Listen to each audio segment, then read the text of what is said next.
What's up, First Class family? Welcome back. We are thrilled to have you joining us here today as we discuss everything going on in the FCL. You know where you are. You know the drill by now. We're going to talk the news. We're going to talk all of the matches. And of course, we are going to talk about everything that we have opinions on, whether it's using your JTEs or just a little bit of when to spin the wheel. You know what we talk about here. We know we love having you here, and we are thrilled to have you back as it is once again time to talk everything FCL along with our special guest. That's right. He took down the victory this week. He is the arch nemesis of sleeves and baby chicks. It is the survivor, David Jindoian, joining us on This Week in the FCL.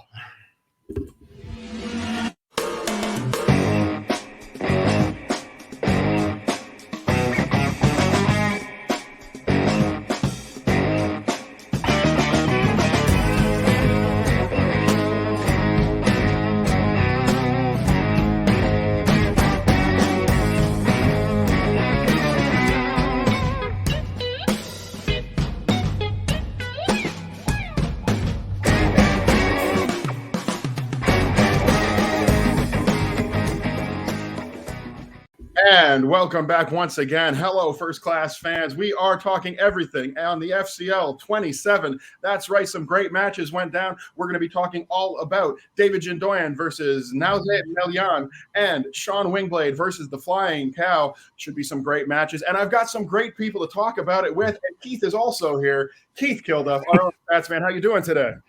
All good. And can I just say a happy 6-month anniversary to This Week in the FCL. Who knew all those weeks ago when Chris Barnes made a terrible Speed 2 reference, we'd still be here. That's right. It all began with, and it will all end with, I'm sure, an obligatory Sandy B reference. And it starts, of course, with this man, our super producer and one of our favorite people. Always great when he can join us on screen for a bit of opinion, Chris Barnes. That was a fantastic Sandra Bullock reference, Speed 2. By the way, I'm just saying it was a solid way to start the show, and I feel like it's probably that one reference is the reason we're still going 6 months down the line. But I don't know. I don't know. But no, it's great to be back. It's great to have David on the show. It's great to be on the show with David because I unfortunately couldn't be here last time David was on with us. So just looking forward to get into it. Well, I mean, it was a great Sandy B joke. Perhaps he came up with that while you were sleeping. And we've got another great guest on the show already mentioned. We love this man, and he hates sleeves, but he's coming down with the victory. He's coming out of it looking good. Another dub in the column. You know him, you love him, and you watch him every week on the FCL along with all of us. Welcome to the show, David Jindoian. Thank you. Thank you for having me on, and I appreciate the invite once again, and definitely good to have CB on with me this time. Oh, that's right. You guys haven't met before. So, CB, this will be a first time. This is David. He competes in the FCL. Yes. Oh, nice to meet you, David. Good first time. Good first time meeting. Good. Yeah. So I dressed down for the occasion. I know I should have had. Hang on. Sorry. There you go. Yeah, there we go. Yeah, we want to apologize in advance for all of the offensive sleeves that we're wearing, David. Honestly, you got to make your guests feel comfortable, and I feel very just uncomfortable right now watching this. This is just not right. Not as uncomfortable as I feel right now with them up. I can just lose the shirt entirely if you'd like. I don't think I have any. I think that's a whole different kind of show. Yeah. I think that it would be. And fans, tune in to This Week in the FCL After Dark for all of that wonderful content. All right. Well, we've got a great guest in David Jindoian. I know I'm going to have a great time talking to you, David, as is everybody else. We've got a stacked panel ready to go, and we're going to be talking about everything that happened at FCL27. Let's go ahead and jump right on into our news for the week. First and foremost, everybody here on the show, well, at least everybody who's a regular on the show, David, you can speak for yourself. Of course, I will not put words in your mouth, wants to send out a quick sort of news piece and a congratulations to a friend of the show, Maxwell Haddad, on winning a Tony Award. Congratulations, Maxwell. 1/4 EGOT complete.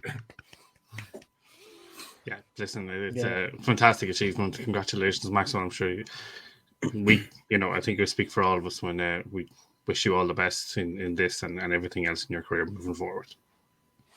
Well, maybe not me at all times because you know my feelings about Maxwell Haddad when it comes to the FCL. But congrats on the Tony. Anyway, Maxwell, as we move on to some more FCL-centric news, some things that have actually happened. Number one, we've got a little bit of a discussion in our news forum today. Everybody, we've got to get some opinions from you. And David, I know you're going to have some good, strong ones on this. There have been some new categories announced in 2022 on Schmoedown Backstage. Will they make their way to the FCL? And if so, what do you think of these categories? We're going to talk about it. We're going to get some opinions. I would love to start with the man who has the inside view, David Jindoian. These new categories coming your way. Let me read them off to you like I'm Brad Gilmore reading the wheel. The Sheens, Martin, Emilio, and Charlie. The Rat Pack, the Brat Pack, and the Frat Pack, which I think might be one category. Is that correct? I'm not sure. I think it could be 3 separate ones, but I wouldn't be surprised if it's a combined one either, Andrew. We've also got some combine ones that we just talked about. We've got the Scotts, that's Ridley and Tony, 2 great directors that taste great together. And the Andersons, Paul, Thomas, and Wes, a little art house for you. And a combination of 2 guys who may not have the widest filmic history, but some real bangers in there. Obviously, these are all categories that you will have studied before. But David, if these make their way into the FCL, what do you think that's going to do to the matches? How will it affect things? Well, one thing I got to say is that any opinion I have is a strong opinion. But going into having new categories, it definitely adds a nice little wrinkle into anytime you're studying, you have your set movies and you have your set genres that you're always going to stick with. Whenever you add new movies into the league, it basically tries to test everyone and try to see how much further we can go into our knowledge. Now, one particular slice that kind of caught my attention was the Tony Ridley Scott wheel slice, because I consistently have mixed up their filmography for some reason, and its proof is in one of my matches against Andres, actually, where the answer was Tony Scott, and I said Ridley Scott. And it's just one of those where the fact that if that does come into the league, I'm going to definitely have to kind of focus a little bit better on their filmography just to kind of figure out, which one was which, because for some reason I just can't seem to figure that out. As far as the other ones, it's just interesting to start combining stuff. Like the Sheens is a very interesting one because you have a long list of movies for that family. Mm-hmm. And you wonder, is Estevez going to be in there too? Considering that he's kind of part of the family as well, just changed his name. But that'll be an interesting one to see if his filmography is included too, or if it's just going to be Charlie and Martin. I think that's interesting, David. And let me just jump in here for a second and say it's also interesting that one of the other new potential categories is the Brat Pack. And Emilio will definitely be in that one. So a little crossover between maybe the a 2-for-1. perhaps? Yeah. Unless maybe that's a way of distinguishing it too. Maybe they just keep him in one instead of the other just to kind of help not dilute it too much.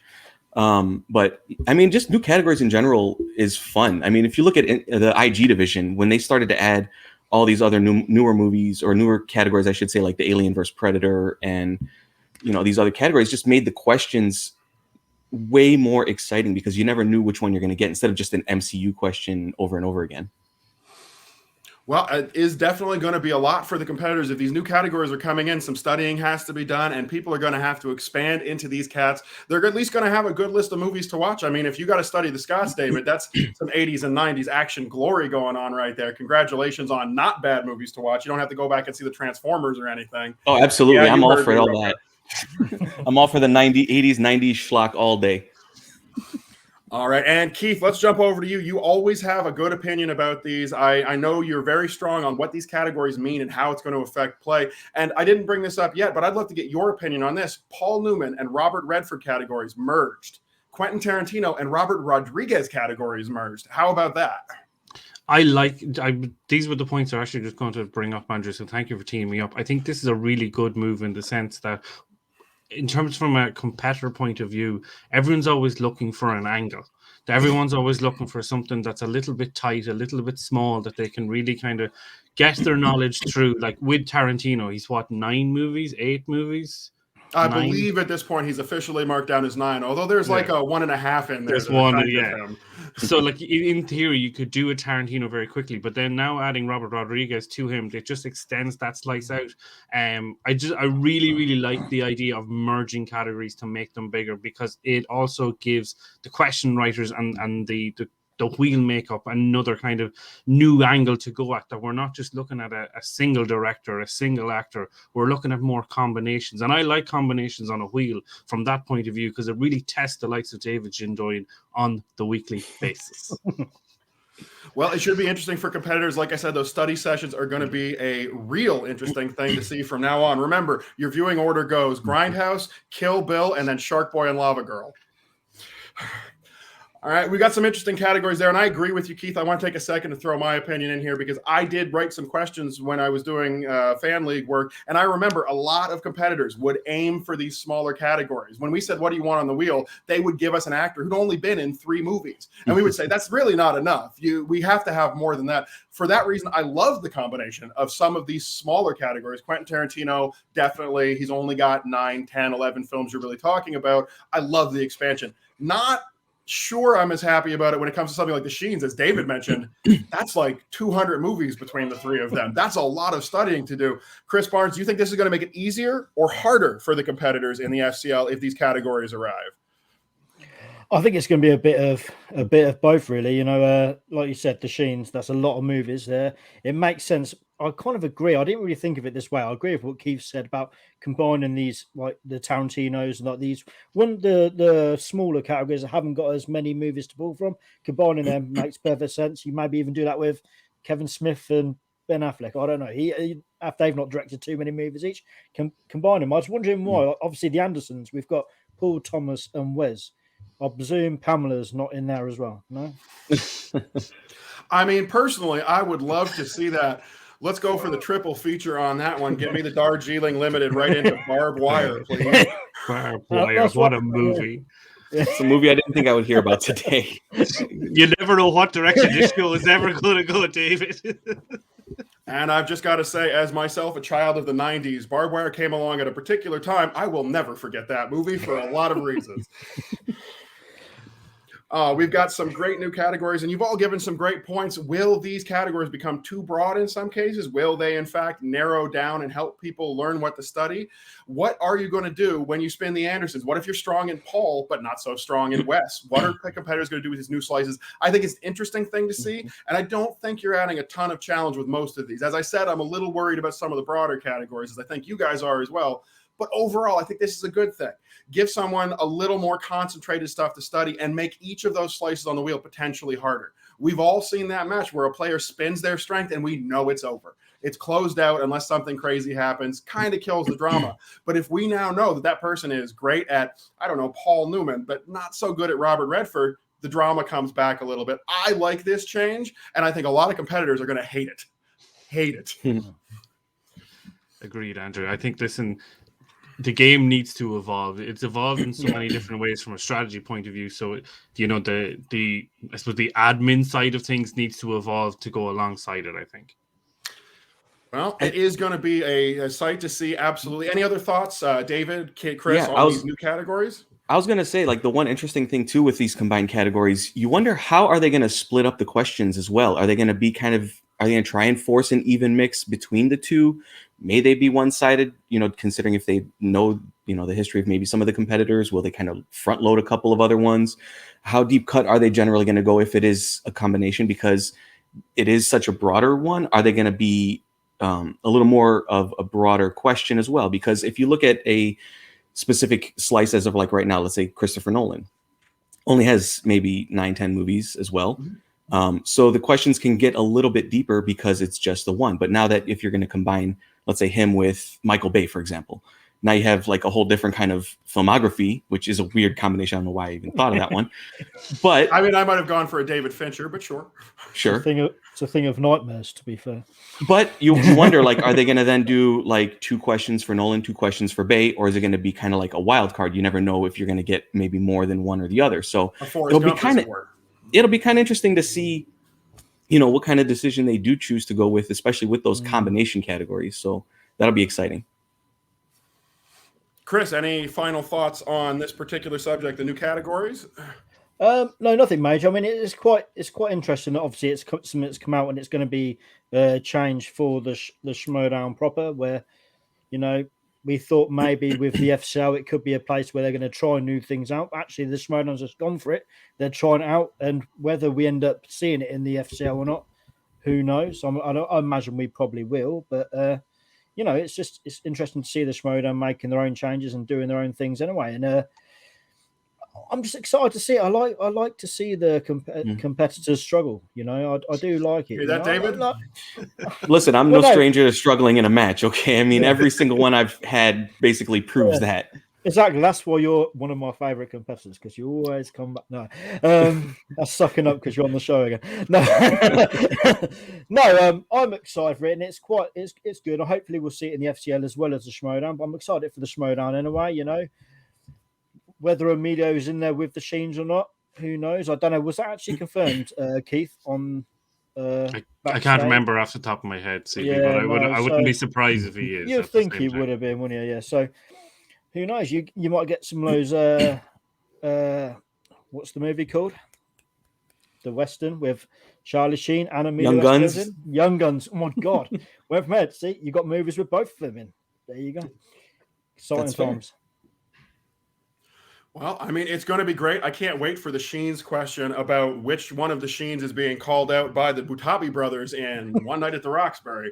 But of course, those categories are going to come in and people are going to check them out. Also, could be interesting with the potential expansion of the roster. We've talked about some Schmoedown changes before that may be trickling down to the FCL. So as we come up towards the end of a season, we're going to see some changes happening, but we're also going to see what shape is going to be taken by the FCL as they prepare to potentially move into a second season, which I know we're all looking forward to. I know you are, David, because second season is going to be your breakout season. You're going to be the star character who gets killed off in the second to last episode. Sorry, spoiler alert. Also, pro tip for me to you, the elk, just listen to this one, fans. It works better if you're kissing up to somebody if you don't then tell them you're doing it. Chris Barnes, you can take that one as well. All right, new categories. Love it, guys. Thank you for all your wonderful opinions. And a personal piece of news that I'd like to throw in there. Let's talk Twitter and let's talk hashtags. This week, a brand new hashtag emerged in the world of the FCL. Not on your show notes. I might notice, Chris Barnes, you're trying to erase me. I get it. I'm very loud. But this week, a couple competitors came out and they started a new hashtag. That's competitors against who? Is it me? It was me. That's right. I'm firing them up. I'm pissing them off, and I'm driving them to be better than they ever were. Don't believe me? Just ask one of the competitors who posted that hashtag as he took down a win this week. That's right. Couple competitors out there do not like the elk. I personally like the elk. I think he's a great guy, but I'm sure there's some differing opinions on our panel. Keith. I mean, I think, listen, from one person who's pissed off a lot of people, you've clearly just, I've lit the torch, I've carried it so far as I could, and you have decided just to, Keith, you stop now. It's my time to do it, and I applaud you for this, Alec. Thank you. Welcome to the dark side. Well, it's always better on the dark side because you don't have to pay so much for electricity. David Jindoian, your fellow competitors coming after the man with the strategy, the JTE master, the elk here on This Week in the FCL. Is this a good move, a bad move? Is it that they're going to get some reflected glory off me, or are they just stepping into a ring that they cannot stand up in? Well, some might say it's hunting season. They're just ready to go. They're ready to come at you. In my mind, no publicity is bad publicity in a sense, but, you also got to watch your back. There are a lot of competitors in this league, so you got to keep that head on a swivel. You got to make sure that you got eyes in the back of your head, front of your head, side of your head.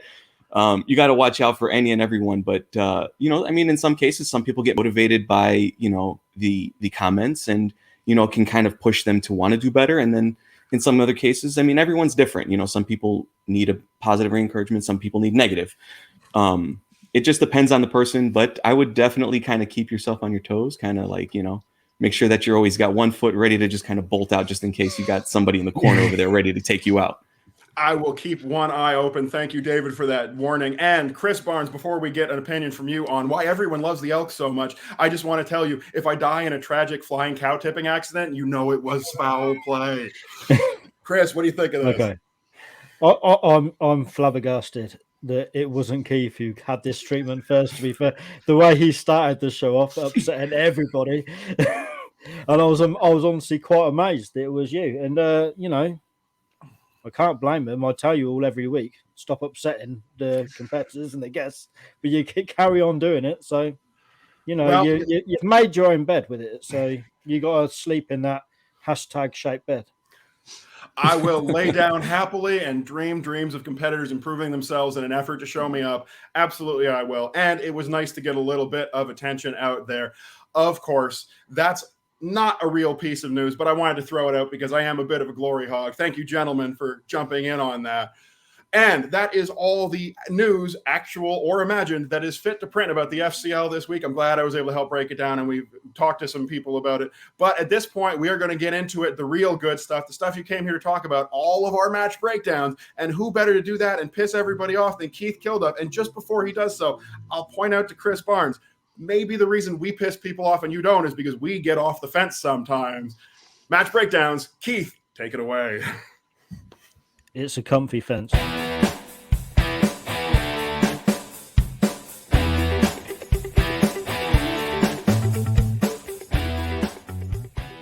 FCL27 kicked off with the man on screen taking on 1-0 Nauzet Meilan. And I suppose, DJ, before we get into the breakdown of this match, I have to come to you. Much like David Campbell when we had him on a couple of weeks ago, you're going into this 1-2 against a fighter who not only has had a big push coming into this league from Christian Harloff through Brad, and you would imagine would only improve better on his first performance. So I guess, what was your feelings going into this fight? Definitely a little bit nervous considering that, I'm coming in with back-to-back losses. And they were kind of losses that could have been easily fixed in a way. Like, it was just simple little corrections, and I could have easily been undefeated, so to speak. Facing a guy like Meilan was very interesting because I felt a lot of similarities to me in my first match. Not just for the fact that he was down the same amount of points going into round 3 and ended up coming out with a victory, but in the fact that he kind of came into it, knew the strategy, knew the gameplay, is a fan of the show, so is understanding of like how to play the game essentially. So that part didn't feel kind of daunting to him, and it was kind of intimidating because you do have a guy that's just fresh into the league and played so well and knows the strategy. And so that being said, going up against a player like that, it's hard to strategize against them because they do know how to play. So you can't really, mess with them a little bit. The best thing that I can say is to try and, kind of like everyone else says, is answer the questions in front of you, which, round 1, I kind of didn't really do that. But anyway, facing him was just fun because I felt like I was kind of going up against myself. And in a way, that's kind of the best way to face a match, is to just play yourself in a way. I literally had to do that by facing Meilan, and it was an interesting matchup just because of those similarities. So listen, let's get into round 1. It finishes 7-3 to Old Boy himself. We kicked off new releases, who directed the 2021 action thriller Wrath of Man. Guy Ritchie being the correct answer, you saying Michael Mann, unfortunately. Then you get the next two in 2000s. John Cusack is in High Fidelity, and Edward Norton is the famous actor and actress across Born Legacy, Red Dragon, and Death to Smoochie. We come into the fourth question, fantasy sci-fi. This 2006 film with supporting performances from Michael Caine, Charlie Hunnam, Chiwetel Ejiofor. You hit a repeat. You say Pacific Rim. It's unfortunately incorrect. Children of Men being the answer. Then you both get the comedy question correct, The Intern being the 2015 Nancy Meyer film. Then Millian's perfect round 1 goes in question 6, movie release dates of Robin Hood and Prince of Thieves and JFK.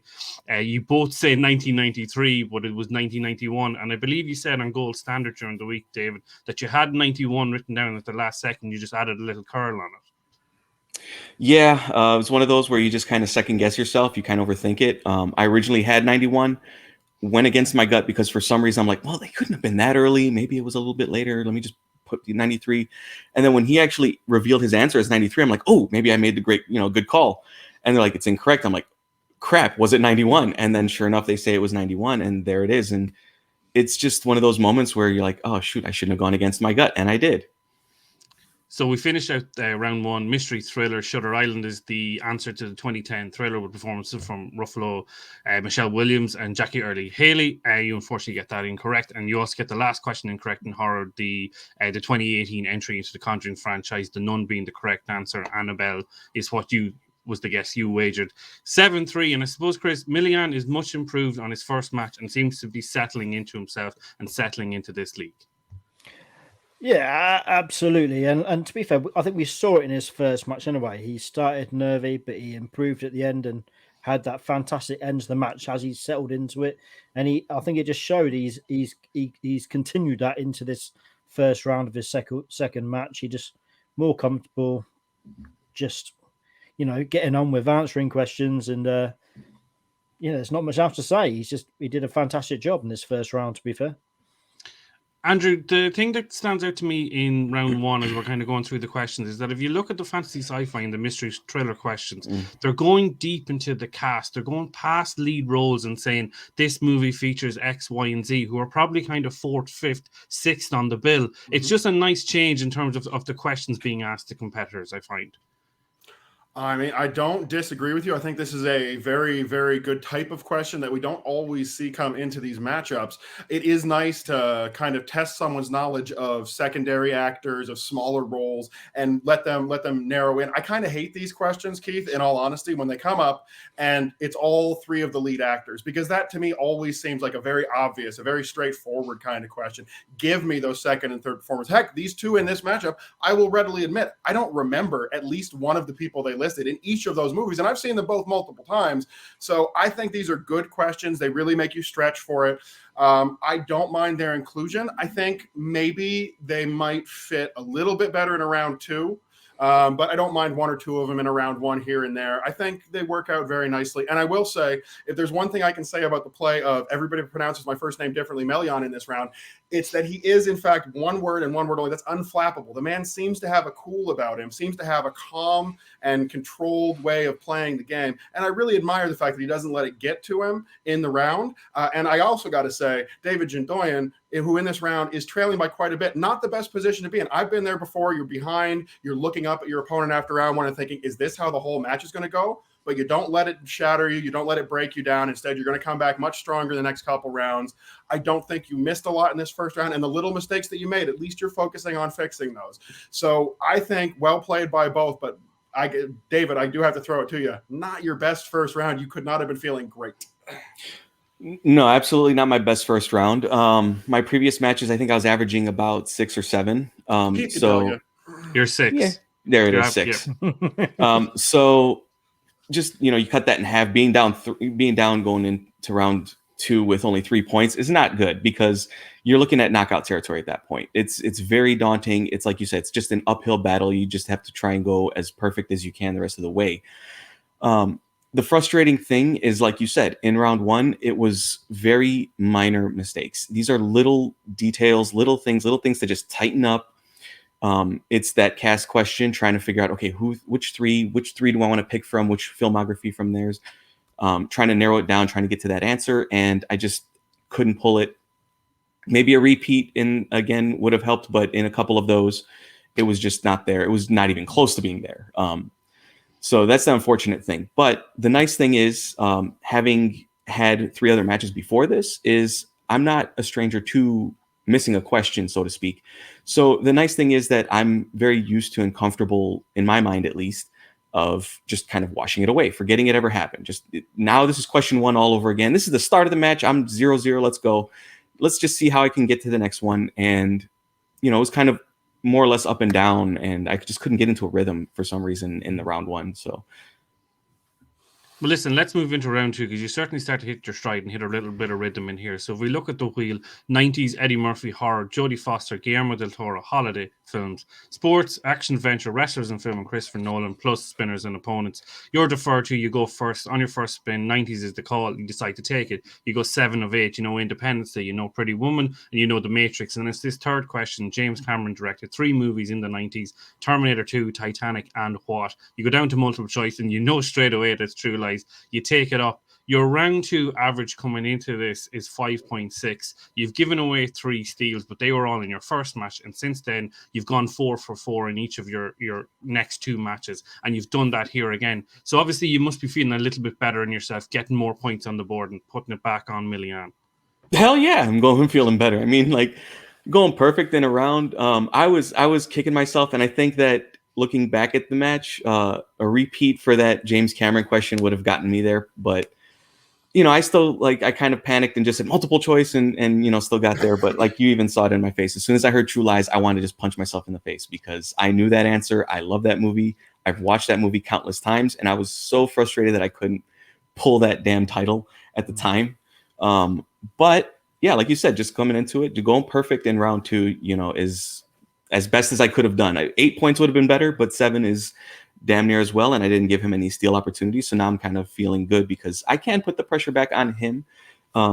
in that aspect, him deferring, giving me that opportunity to put the points on the board to kind of get settled in. And I think the one nice thing that helped me play a little bit better in my last couple matches in round 2 is not having the board and not having to like really look at the screen as much, is kind of sit back, relax, kind of listen to the question, kind of process a little bit better.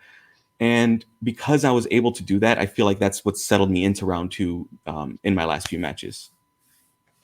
So listen, let's talk about your opponent. He came into this match with a previous round 2 of 4. On his first spin, gets opponents. So this is a real opening for you. You decide to give him wrestlers in film, and he goes 5 of 8 in this. He gets Andre the Giant being in the Princess Bride. He knows that Dwayne Johnson is in 2010's Faster. He goes down to multiple choice on the Rock of Ages, Magic Mike, and the Pledge question. Gets that correct. And then you steal a point on this 4th question. In what entry in the Three Ninjas series does Hulk Hogan play a TV star named Dave Dragon? He says Three Ninjas 2, but the answer being Three Ninjas High Noon at Mega Mountain on the multiple choice. It's a big 8-5 round for you, David. And I suppose wrestlers in film, it's been hit a few times this season. I think this is the 4th time that now it's been hit. Was that a factor in you choosing that as a category for him, or in the moment was it just the best possible slice to make him bleed a little bit for you? Well, one, who's to say that I actually did put it on the wheel? Who knows? I mean, there was a lot of interesting categories on there that I am a fan of. Him in his last match, I mean, it's just a nice coincidence because against his last match, he had wrestlers in film against him and he couldn't pull a steal. So in my thinking of like what category to give him for opponent's choice, I was kind of between a few of them, and I just decided on wrestlers in film just because of that previous experience, seeing him miss what in my mind was a gettable steal in wrestlers in film, especially with a big film like The Godfather.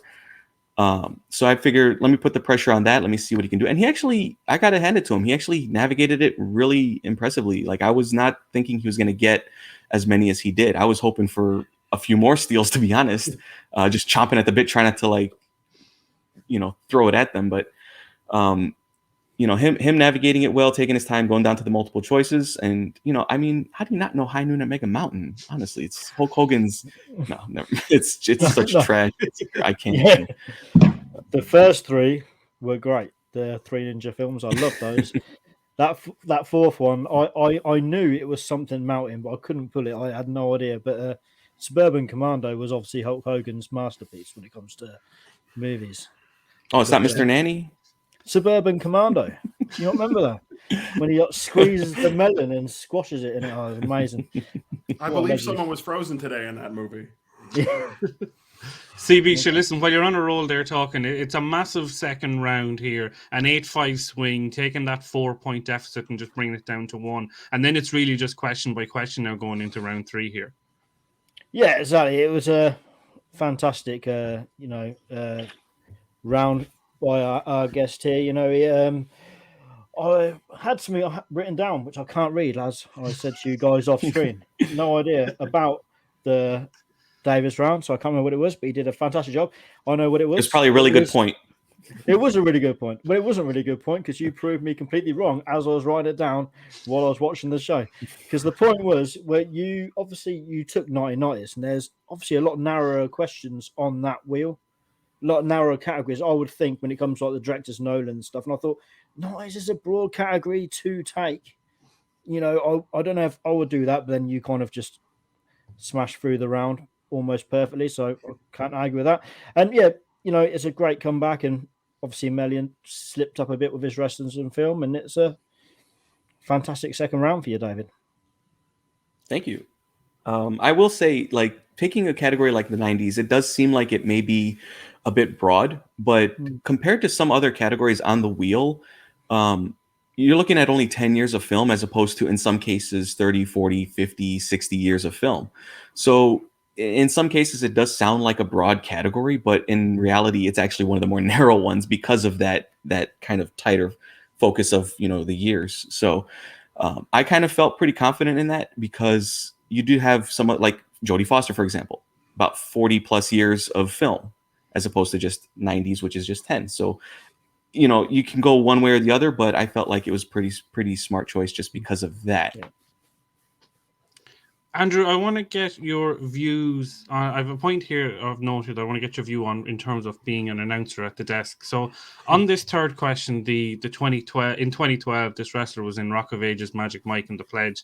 A million goes down to multiple choice, and in the options, and when Brad is giving them to Old Boy, he's saying the wrestler's name and he's also given his alias. So there's almost like 6 or 7 pieces of like titles that you need to kind of work through, dissect, and clearly frame what the 4 answers is. And I'm just wondering, should that information have been there in a multiple choice situation, or should it just been very clearly actor, rather than saying like Dwayne Johnson, aka The Rock, and so on and so forth? Well, I mean, that's a very interesting question, Keith. And thank you, I guess, for referring to an area that I don't get to talk about as much when it comes to this stuff. Obviously, I've announced a few matches, and there's some things you want to be aware of when you're doing so. And I'm sure Brad and Steph are. As I've said, I've loved to see them improve as a pair. I think they are a really great duo on the desk together. And in response directly to what you're asking about this question, I think the answer to that question is actually dependent on a piece of information that I don't have, because if the question writers wrote the question in this way, if the multiple choices were listed for Brad or for Steph or for whoever else is on the desk, and that's the information listed, your job as the announcer is to give that information to the competitor. You're not going to make an editorial decision in that moment and cut it off. On the other hand, Brad Gilmore's a big wrestling guy. And if Brad Gilmore was getting into his own head a little bit and having that moment of, hey, I know all sorts of stuff about this, let's show off a little bit, and adding extra information, then I agree with you that maybe giving away the card a little bit, tossing it out and saying, here's kind of the answer for you to your competitors. It's not always going to work out that way. I think you've got to limit that editorial nature as an announcer, a thing I was always very bad at. I talk a lot. And make sure that you're not giving anyone any extra clues, any extra information, giving them something from your personal film history, like, oh, I watched this when I was 5. Well, if they know what your age is, they now know what the year is. That sort of thing you do have to watch out for. I'd say not really too much of a problem here. He's already down to multiple choice. He's probably got a good chance of getting the answer anyway. He did handle this category very well. I like that he checked down to multiple. I like he used that repeat in his first round. So good strategy from him. And I think in this case, I would say, again, if Brad was off the cuffing it, maybe he should hold that back next time. But ultimately, I don't think it really affected the question too much here. But it is something to watch out for. So good eye. So listen, let's wrap this up in round 3. David, it's on your 2 in the category of Spielberg. This sci-fi film was the first to give Spielberg a Best Director nom. Close Encounters of the Third Kind. We're on to Old Boy on his 2. In horror, this Roman Polanski film with Mia Farrow and John Cassavetes about a young pregnant wife in Manhattan, Rosemary's Baby. Back on you in your 3 in Denzel, your old favorite category from before. What 2016 period film did Denzel star direct alongside Viola Davis? Fences. And a fun fact for you, Mr. Jindoian, you are now 4 from 4 in round 3 3-pointer questions this season. Back to Meilan on his 3 movie release dates. The Nightmare on Elm Street remake, he says 2013, the answer being 2010. And then it's all on his 5 in 80s. In Flash Gordon, what is the NFL team the Flash is the quarterback for? He runs down all 3 repeats, doesn't wager an answer. The New York Jets being an answer. And also, this is a 2-point question that was asked in the Schmoedown this year at some stage. I want to say in around kind of June, July. But ultimately, and your winner by way of winning, Mr. Jindoian. And I suppose you timed your run, you got your breaks. There's an improvement here in round 3. You're back to being a 500 fighter, and you got to be feeling good in yourself. Absolutely feeling great about myself. Like you said, 500, sky's the limit at this point, 2-2. Now the confidence is definitely getting better because of that. The improved round 3, just because in the previous matches, I missed my 2-pointers. Those are the ones that you should get every single time. Oscars has been the one that I've tripped up in my previous match as well, the John Williams question. So getting that 2-pointer Spielberg was kind of a little bit of redemption in my mind because of that. I got to kind of show that I can get these kind of questions. And coming back to it, like you said, Denzel Washington, my old nemesis, I seem to get the same category. I wouldn't be surprised if I just get Spike Lee questions the rest of the season as well, just because of what happened in my first match. But it's just funny because it feels like for some reason, anytime you have a certain category that constantly comes up. It just keeps coming up to you. So it makes sense to try and study it a little bit better. And the fact that I got these questions, and I didn't know that fact about being 4 for 4 in my 3-pointers, that's kind of nice, because the threes I feel are the ones that can make or break a match. Because a lot of times if you miss the 3, now you really have to hit it, as you saw with that 5. And the 5 is theoretically the hardest question in the match. And putting the pressure on hitting that 3 allowed me to not have to answer my 5, which was, very, very good in my mind. So it's been a nice improvement. It was tough breaks, especially for Meilan, just being an international player and getting a sports related question. Those get kind of tough because, if you do, live here, essentially you can say, oh, it's what quarterback? Okay, quarterback, NFL, football, what positions, what teams? You got 32 guesses potentially. But not growing up out here, you don't, maybe not familiar with the sport, you're not familiar with the team names, you don't know what to say. So it gets daunting because in my mind, okay, I got a 1 in 32 chance, let's say, if I don't even have any idea. But for him, it's almost 0 chance because he's not familiar with the game. And that's just unfortunate. And that's sometimes just the luck of the draw with the questions. But I wouldn't say that it was unfair because I got the win. But I also, I'm kind of jealous that he got that question because I would have loved to answer that. That would have been, it would have been great. Just, I'm kind of jumbling, but yeah. I think, Andrew, there's an interesting piece here with Meilan in his round 3, in the sense that he's mirrored a mistake that he was the benefit for against Aaron Turner, in that when Aaron played him, Aaron was on the 3 and the 5 to win.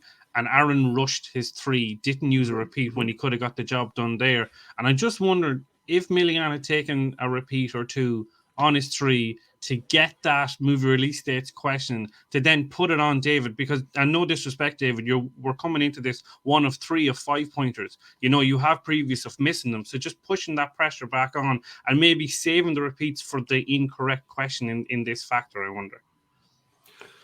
Well, you know what, Keith? You are absolutely reading my mind today. I had almost the exact same thought process about this third round for Meilan. I'm normally, as you know, a big proponent of using your JTs when you need to. And you would think I would be incredibly impressed that he held on to them. He got them all the way to the 5, and he used not 1, not 2, not 3, but all 3 of his repeats. He goes out there and uses the full 45 seconds, which is exactly what you're supposed to do. You're supposed to make that time when you have a chance of getting the question. But here's the problem, Meilan. There were questions earlier where I knew you were on the border of them. There were things earlier that I thought you were close to. Maybe you could puzzle your way out. Maybe a multiple. There's lots of things you could do earlier with those repeats that you did not choose to do. And I love that you saved them, but then you threw it all away. You tossed it out the window when you didn't even venture a guess at your 5-pointer. As it was mentioned, it's about a 3% chance, about 3.12 actually. If you're going to get this question right with the number of teams in the NFL, you have to throw a guess out there. Now, do I think he's going to guess the New York Jets, a football team that I don't think anyone outside of New York has cared about for 20 years? No, I don't think he's going to. But at the same time, Meilan, this week, you don't have to say JT with me, but you know what you do have to say? Make a guess. CB, for Meilan moving forward, I'm thinking Tom Chattelbash might be a nice next match for him. You've read my mind. I did have that written down on my notes, and it just makes the most sense for them. It seems like a good fit as the next match for both of them. To be fair, they both had, well, Tom had a rough start. Meilan's had a decent start, not so good second match, but they're at about the same record now, and it looks about the same even sort of match. So it's one that definitely I would like to see.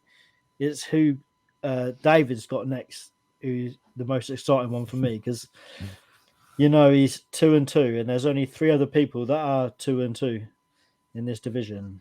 And that's David Campbell, Andreas Gallagher, and it's been a long time coming, James Schmoedown for David. So who is going to be? I don't know, but that's where I would be looking next for both competitors. Chattelbash, you took the words right out of my mouth. That's just makes the most sense to me. But you're looking at the Campbell, Gallagher, or finally the James Schmoedown match for David.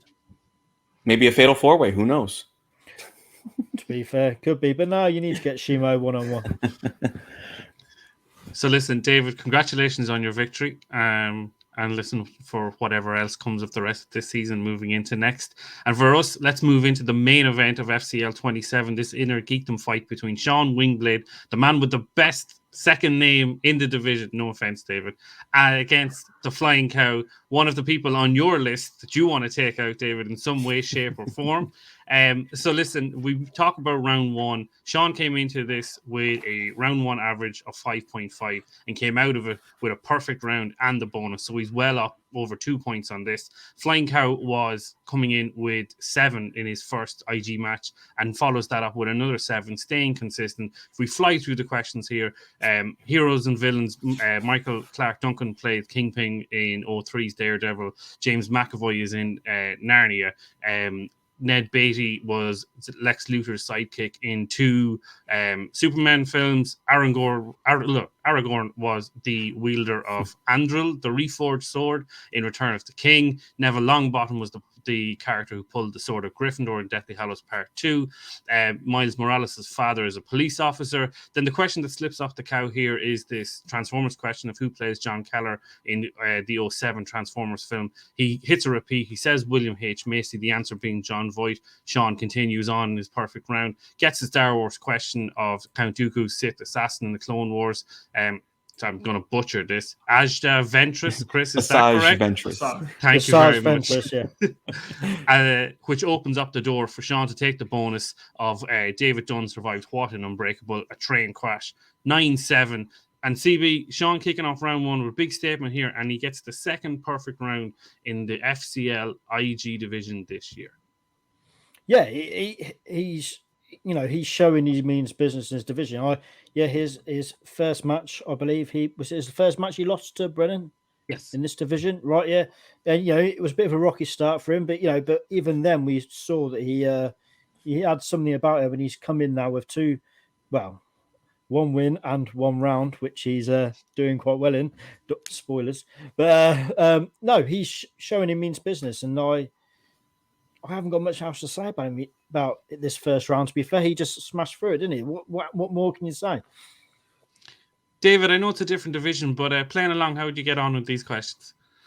I think I would have, if I'm trying to remember back just in the moment, because now you know the answer. Say, oh yeah, those are all the answers. Of course they are. Perfect round, no problem. Me too. Honestly, I think I would have probably been around. I think it was around the 6 or 7 point range, something like that. I'm trying to remember which ones I couldn't pull, but then again, it's tough to say one way or the other. But like CB was saying, how much better can you do than a perfect round? It's hard to top that, so to speak. So,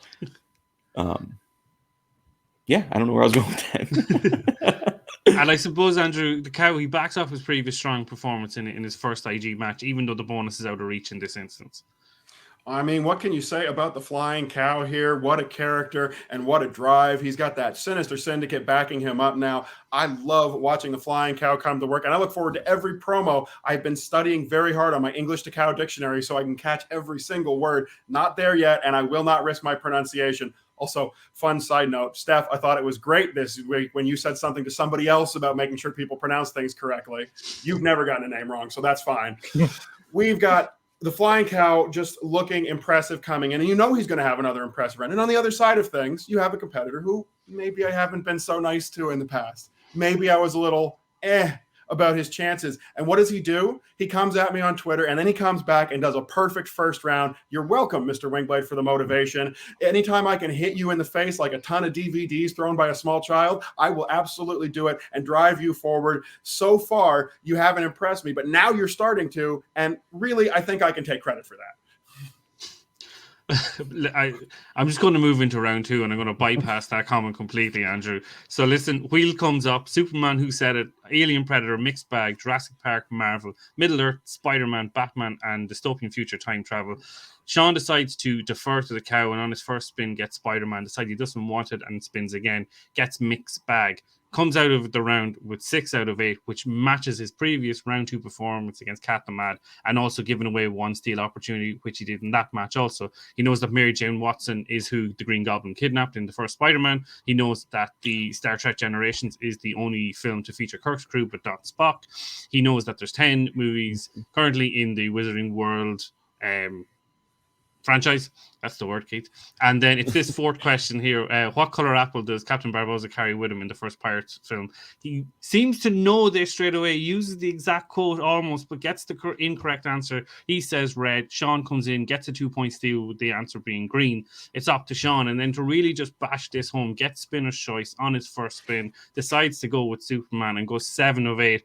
Upping his previous round 2 average of 6. He knows that Christopher Reeves was in 4 Superman movies. He obviously does a conversation here about Man of Steel, whether that counts or not. David, I want to come to you in a second on this. He knows that Nuclear Man is in Spider-Man 4. He knows that Superman 4. Yes, apologies. He knows that Parker Posey is Katie Kowalski in Superman Returns by way of multiple choice, and then gets Websco Industries is the name of the corporation that Richard Pryor works for in Superman 3. And I suppose we're at 18-13 here now. It's a big lead. But David, there's 2 things here. So first thing, this Superman Chris Reeves question, is there potentially a challenge on the field by Sean bringing out the fact that there's a viewing of him in Man of Steel? And should that be classed as maybe a challenge? Honestly, the fact that the information was given outright like that, as an opponent, had I heard that, I would have jumped at the chance. I would have just used his own questioning against it, and I would have been like, challenge. He was in the 5th. He was 5 times. Just to throw something at the wall, especially if you're down the way that, the Flying Cow was. You got to try and throw anything, see if anything sticks. At that point, you got to try any and every trick that you can. And the fact that he willingly gave that information in the match was kind of a missed opportunity in my mind. He could have just as easily said those words, challenge, and just seen maybe, all right, they'll look into it. And coincidentally, you know what? You're right. He is credited or whatever it may be, or he did appear in there. And for all you know, then that can kind of swing the match back and make it a closer game. So, unfortunate to hang on to that challenge, but it could have also been he could have maybe been in his own head with the apple color miss and just been stuck on that potentially and not listened to the Superman, because it's like, okay, he's gonna get Superman, let him get Superman. I'm not gonna get these probably. So he was maybe, and this is all insinuation. I'm just guessing that this is what's going on, but it could have been that he just was upset at the easy miss in his mind for the color apple question and didn't think to challenge because of that. So I'm curious to know what you guys think as far as the challenge opportunity as well. Elka, what is your view on this? Is it a challenge? Is it not a challenge? Or is it kind of, because Sean has explained it already, that maybe that's kind of diverted the cow from challenging? Well, I mean, the truth of the matter is, and I believe I've said this before many times, sometimes fans hate seeing a challenge. The other competitors certainly hate it when you do it. But the honest truth of the challenge, as far as strategy goes, it's a simple formula.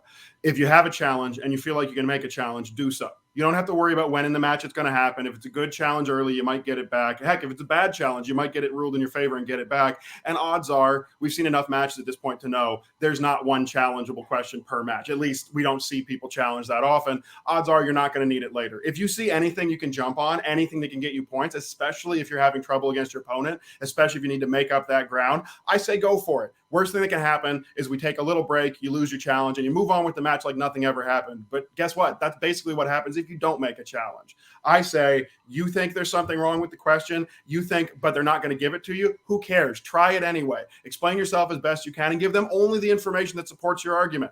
Don't be nice. Don't be generous to your opponents here. Don't say, well, it's this, but just give them everything that you have and let them make a decision. You might even be able to pressure somebody into moving towards your side and maybe making a borderline bad call on that. Ultimately, the challenge is like an extra point that you get to throw out anytime you want to and see what happens. And players do not use it enough. That is my opinion. That has always been my opinion. That being said, I don't know that it would have gone through in this case, but hey, who dares wins, right? This is very true. And I suppose, CB, again, we're seeing another situation here where there's a specific slice potentially there for a competitor to take, and they're turning it down in favor of chasing another slice in a narrow category league is what the cow has done here by not taking Spider-Man. And it's to his detriment with that steal coming into the play here on the Pirates question. Yeah, absolutely. It is. Yeah. And as I kind of alluded to in the last match, if you've got a narrow category, especially Spider, there's not been a lot of Spider-Man movies. You know, it's what? How many has there been? 3, 4, 5, 6, 7, 7. Will they include the Avengers movies in there? Are they included? Probably. I don't know. So maybe. Mhm. So actually, maybe Spider-Man's not that actually narrow of a category anymore. Really, if you think about it. Talked yourself out of the. You see, you just talked yourself out of the spin. There's that feds coming We back. just witnessed it in real time. To be fair, Keith put the narrow thing in my head by asking me the question, and I was like, "You're right. It wasn't that." No, I know what happened there is just that CB jumped off the fence and realized he didn't like it. The floor is lava, and he had to go right back up. Yeah, that's very true. No, for me, obviously, it's all subjective, I suppose. You know, for me, I'll be looking personally at narrower, smaller categories. I would be looking at a Spider-Man, maybe things like that. But you know, maybe he's just not comfortable with Spider-Man. Maybe he's not watched all of them. Maybe it doesn't. Maybe maybe he's worried they're going to be deeper cuts coming out of there because there is less movies to pull from. So he thought, let's go for a bit of a broader one. Hopefully, they're a bit more surface level questions. Who knows? But you know, for me, I would have gone narrower, but he didn't, and that's how it ended. You know, There's something to say about chasing the dragon, so to speak. Like you, in a lot of cases, you kind of go into a match studying up, and you have like that confidence in that one category. You really want that category so badly, and a lot of times when you don't get it on that first spin, you do want to take that gamble. And I think in a lot of previous matches, it's shown to actually be a bad call. And I think that's kind of one of the reasons I also took 90s in my spin, because who's to say? I mean, when he did spin his wheel, he got opponent's choice. Who's to say that wouldn't have happened had I not taken 1990s, and then I'm in a much worse position. I think a lot of times the frustrating thing is that you have this category in your mind. You have this like idea of like, okay, I'm going to get this category. I'm going to go perfect. And I didn't get it on the spin. So I want to spin again because I want that category so badly. And I think a lot of times getting harped up on the one category that you do want loses a little bit of that focus in the categories that you actually end up getting. So sometimes it's better to maybe just bite the bullet and take maybe a lesser category, unless it's in like your bottom tier of all the slices. Instead of chancing it, just take the category and kind of roll with it, see how it goes. So with all said and done in round 2, Sean Wingblade is up 18-13 as we move into round 3, all on the flying cow. In his 2, Star Trek Captain Jean-Luc Picard was come face to face with his demons of his past in what movie? Star Trek First Contact. Follows it up on his 3-pointer, Heroes and Villains. How many people have portrayed the Joker in live action films? 5. On Sean's 2, Jurassic Park. What type of insect is found in the amber that holds the DNA of dinosaurs in the opening of Jurassic Park? Mosquito. And then here we go, all on the 5, flying cow in mixed bag. Who voices Optimus Prime in every Transformers film? Uses his last repeat, having used 2 in this first round, and comes out with Peter Halloran, the answer being Peter Cullen, and your winner, 20-18, Sean Wingblade. And I suppose, Andrew, you're taking credit for this guy, so I suppose you need to take credit for the fact that he's probably positioned himself now as the number 1 IG player in the division with this impressive win. So congratulations to you.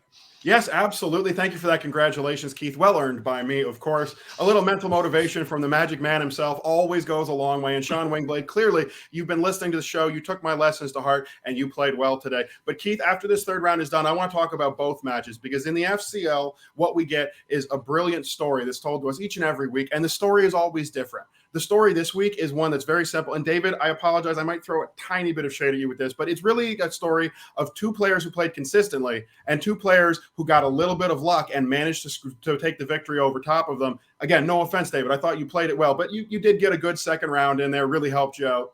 And hey, listen, better lucky than good, man. It's better lucky than good. Absolutely agree. No one remembers how you won or lost 2 weeks later. We've talked about that one before as well. I think Sean Wingblade is, if I'm being fair and absolutely giving him the credit that he deserves, he's a decent competitor. He puts up good points. You can't say he doesn't. I mean, he had a perfect round. Now his average is, you'll tell me, Keith, it's like 7.2 or something like that in the first round, I'm sure.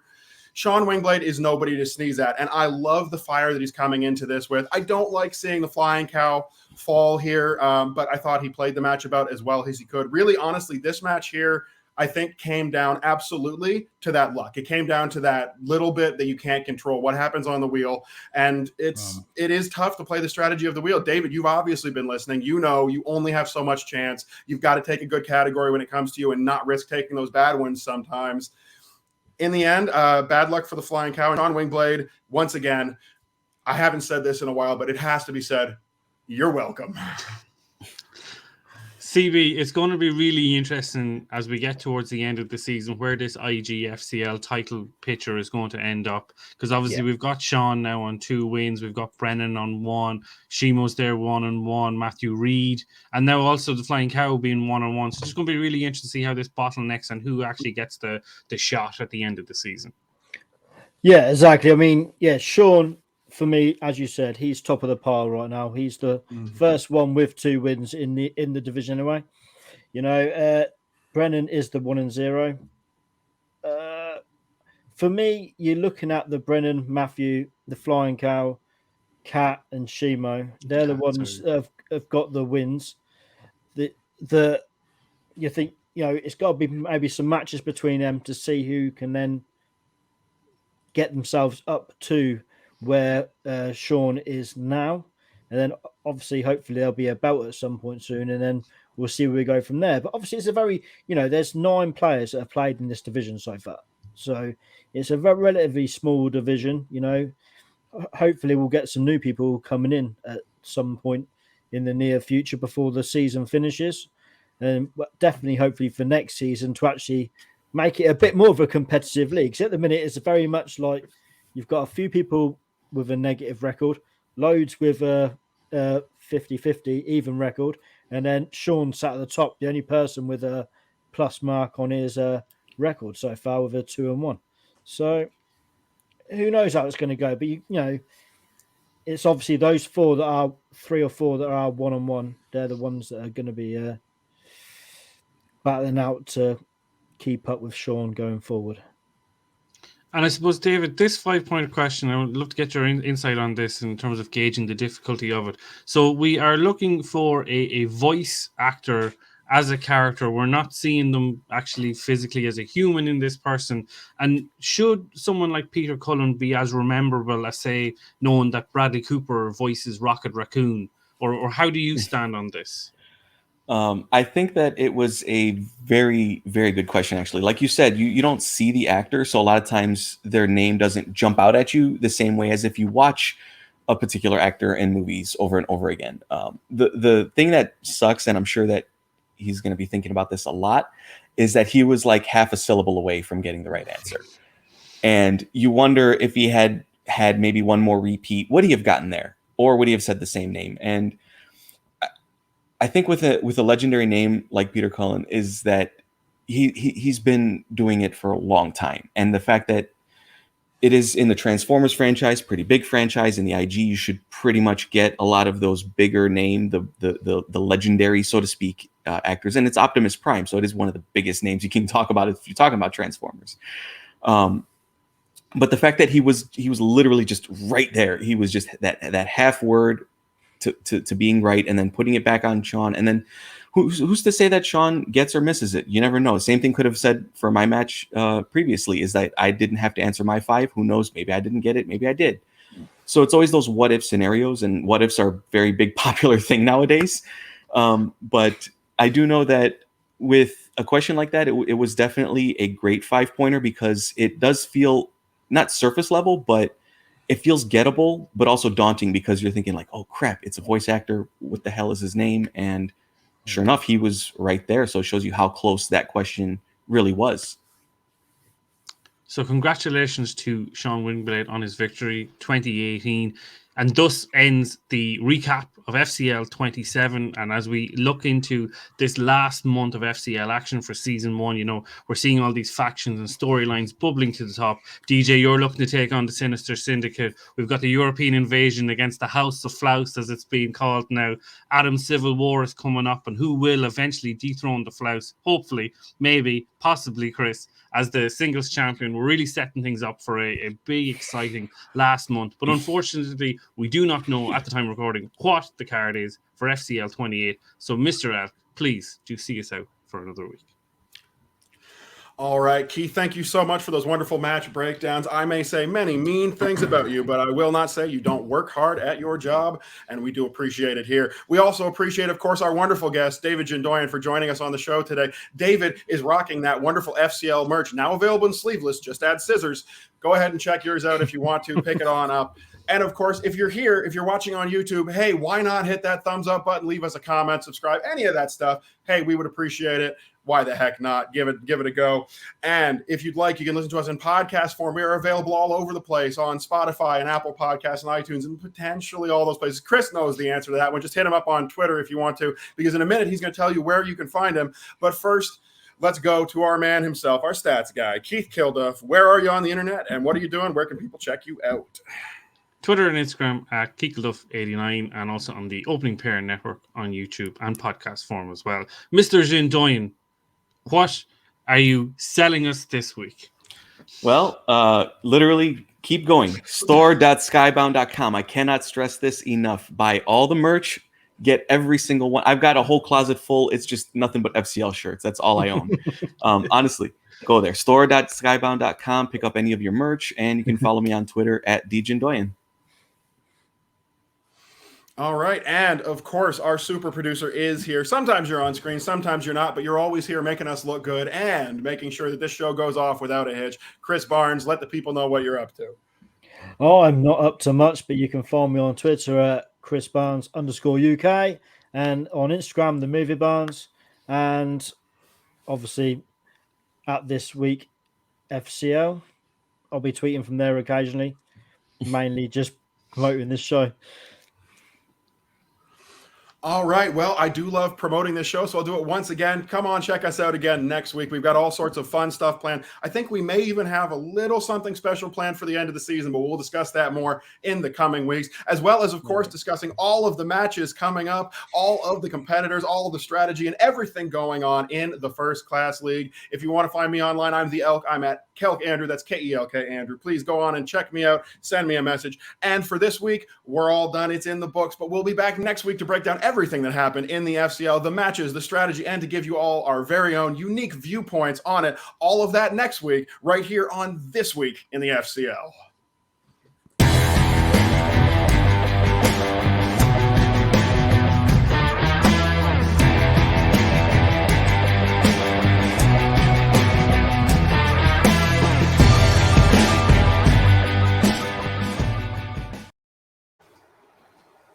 Whew.